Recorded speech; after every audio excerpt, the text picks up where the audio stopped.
Everyone. आज हम Europe में समाजवाद और रूसी क्रांति के जो प्रीवियस ईयर क्वेश्चंस हैं उसके ऊपर एक वीडियो लेकर आए हैं।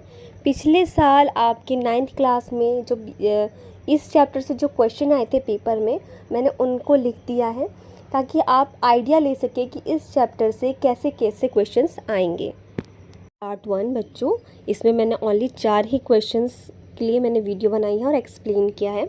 तो फर्स्ट क्वेश्चन है आपका, रूसी क्रांति का विश्व पर क्या प्रभाव पड़ा। ये वेरी इंपॉर्टेंट क्वेश्चन है और इसके आने के चांसेस बहुत ज़्यादा हैं। अगर आपके क्लासेस में यूटी होते हैं, नॉर्मल आपके पेपर्स वगैरह होते हैं जो प्री बोर्ड भी बोलते हैं, अगर वो भी होता है तो ये क्वेश्चन आने के बहुत ज़्यादा चांस है।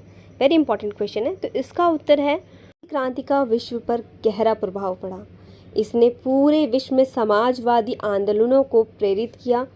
रूस में साम्यवाद की स्थापना के साथ दुनिया के विभिन्न हिस्सों में समाजवादी और साम्यवादी विचारधाराओं ने गति पकड़ी।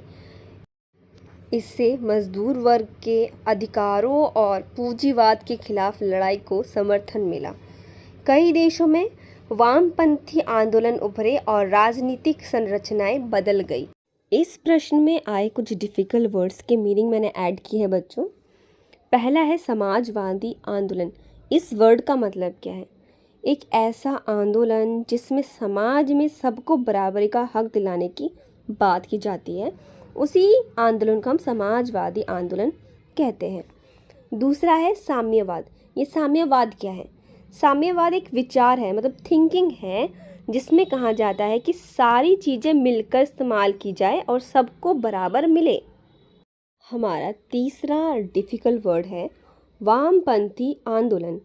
एक ऐसा आंदोलन जिसमें गरीबों और कामगारों मतलब कारीगरों के हक की बात की जाती है ताकि वे भी बेहतर ज़िंदगी जी सकें। अगला है बच्चों समाजवादी विचारधारा। अब ये समाजवादी विचारधारा क्या होती है? ये ऐसी सोच जिसमें सभी लोगों को एक समान माना जाता है और सबकी ज़रूरतें पूरी करने की कोशिश की जाती है। पांचवा शब्द है पूंजीवाद। ये एक व्यवस्था है जिसमें लोग अपने पैसे से व्यापार करते हैं और मुनाफा कमाते हैं। ठीक है, सिंपल सी बात है। जैसे बिजनेस में पैसे लगाते हैं, इन्वेस्ट किया जाता है, वो पूंजीवाद होगा। और पूंजीवादी उन लोगों को कहते हैं जो लगाते हैं पैसे। ठीक है, पूंजीवादी बोलते हैं जो इन्वेस्ट करते हैं। छठा लास्ट है डिफिकल्ट वर्ड साम्यवादी विचारधारा।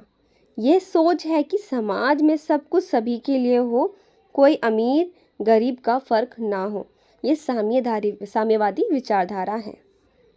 ये प्रश्न में ये कुछ वर्ड्स हैं।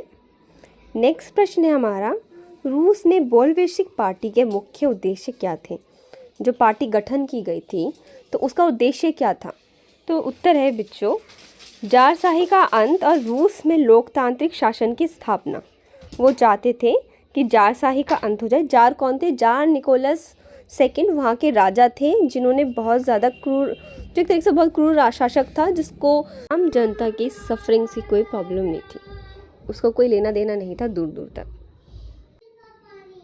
भूमि का पुनर्वितरण और किसानों को ज़मीन का मालिकाना हक।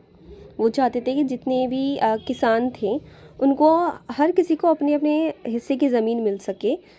ओनली जो बड़े बड़े ज़मींदारों के पास सारी सारी ज़मीन होती थी और बाकी मज़दूर जो किसान थे उनको सिर्फ उनको काम करना होता था। उन्हीं के अकॉर्डिंग इनको थोड़े बहुत जो भी है पैसे मिलते थे, जो उनके डेली खर्च के लिए भी काफ़ी नहीं होते थे। तीसरा बिंदु है श्रमिकों के लिए बेहतर कामकाजी परिस्थितियों और वेतन की व्यवस्था। चौथा है उद्योगों और बैंकों का राष्ट्रीयकरण। एंड पांचवा और लास्ट है हमारा सभी युद्धों को समाप्त करना और शांति स्थापना करना। हमारा अगला प्रश्न संख्या 3, रूसी क्रांति के मुख्य कारणों का वर्णन कीजिए। रूस में क्रांति किस लिए हुई थी और ये किस कारणों से हुई थी उसका वर्णन करना है। इसका उत्तर है, रूसी क्रांति के मुख्य कारण थे ज़ार की निरंकुश शासन। निरंकुश मतलब बहुत ज़्यादा जो क्रूर होता है, सामान्य लोगों के ऊपर अत्याचार करता है। और ज़ार की निरंकुश शासन व्यवस्था जिसमें लोगों को कोई राजनीतिक अधिकार नहीं था। बिंदु 2, रूस की सामाजिक और आर्थिक परिस्थितियाँ बहुत खराब थी। मजदूर और किसान अत्यधिक शोषण का सामना कर रहे थे। एंड तीसरा बिंदु है, प्रथम विश्व युद्ध के कारण रूस की अर्थव्यवस्था मतलब फाइनेंशियल कंडीशन और ख़राब हो गई थी, जिससे खाद्य और आवश्यक वस्तु की कमी हुई। चौथा पॉइंट है, लेनिन और बोल्शेविक पार्टी द्वारा जनता को संगठित करना और समाजवादी विचारधारा का प्रचार करना। हमारा प्रश्न संख्या 4 और लास्ट प्रश्न है, रूसी क्रांति में लेनिन की भूमिका क्या थी, उसका वर्णन करें। तो लेनिन जो थे, उत्तर है हमारा, लेनिन रूसी क्रांति के प्रमुख नेता थे।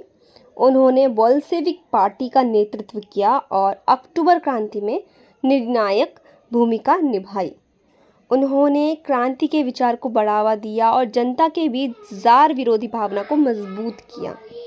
अब ये ज़ार विरोधी क्या है, जो हमारे इसमें जो राजा थे ज़ार निकोलस, उसकी जो निरंकुश शासन था, जिसमें लोगों को बहुत ही ज़्यादा मतलब परेशानी हो रही थी, उसके विरोध उसी ने ही आवाज़ उठाई और लोगों के मन में विचार भी यही इन्होंने ही डाला कि ये जो हमारे साथ हो रहा है गलत हो रहा है। तो उन्होंने क्रांति के विचार को बढ़ावा दिया और जनता के बीच ज़ार विरोधी भावना को मजबूत किया। लेनिन ने शांति, भूमि और रोटी का नारा देकर मजदूरों, किसानों और सैनिकों को समर्थन हासिल किया और अस्थायी सरकार को हटाकर एक साम्यवादी शासन की स्थापना की। साथ ही में यहाँ पर एक बात को आप नोटिस करना बच्चों, यहाँ पे एक नारे की बात हुई है, शांति, भूमि और रोटी। ये जो नारा है वो लेनिन का था और ये 1 मार्क के क्वेश्चन में आ सकता है कि किसने शांति, भूमि और रोटी का नारा दिया या फिर लेनिन का क्या नारा था। इस तरीके से एक नंबर के मार्क्स में आ सकता है बच्चों, ये भी बहुत इंपॉर्टेंट है। तो ये फर्स्ट पार्ट हमारे यहाँ कंप्लीट होता है। Thank you.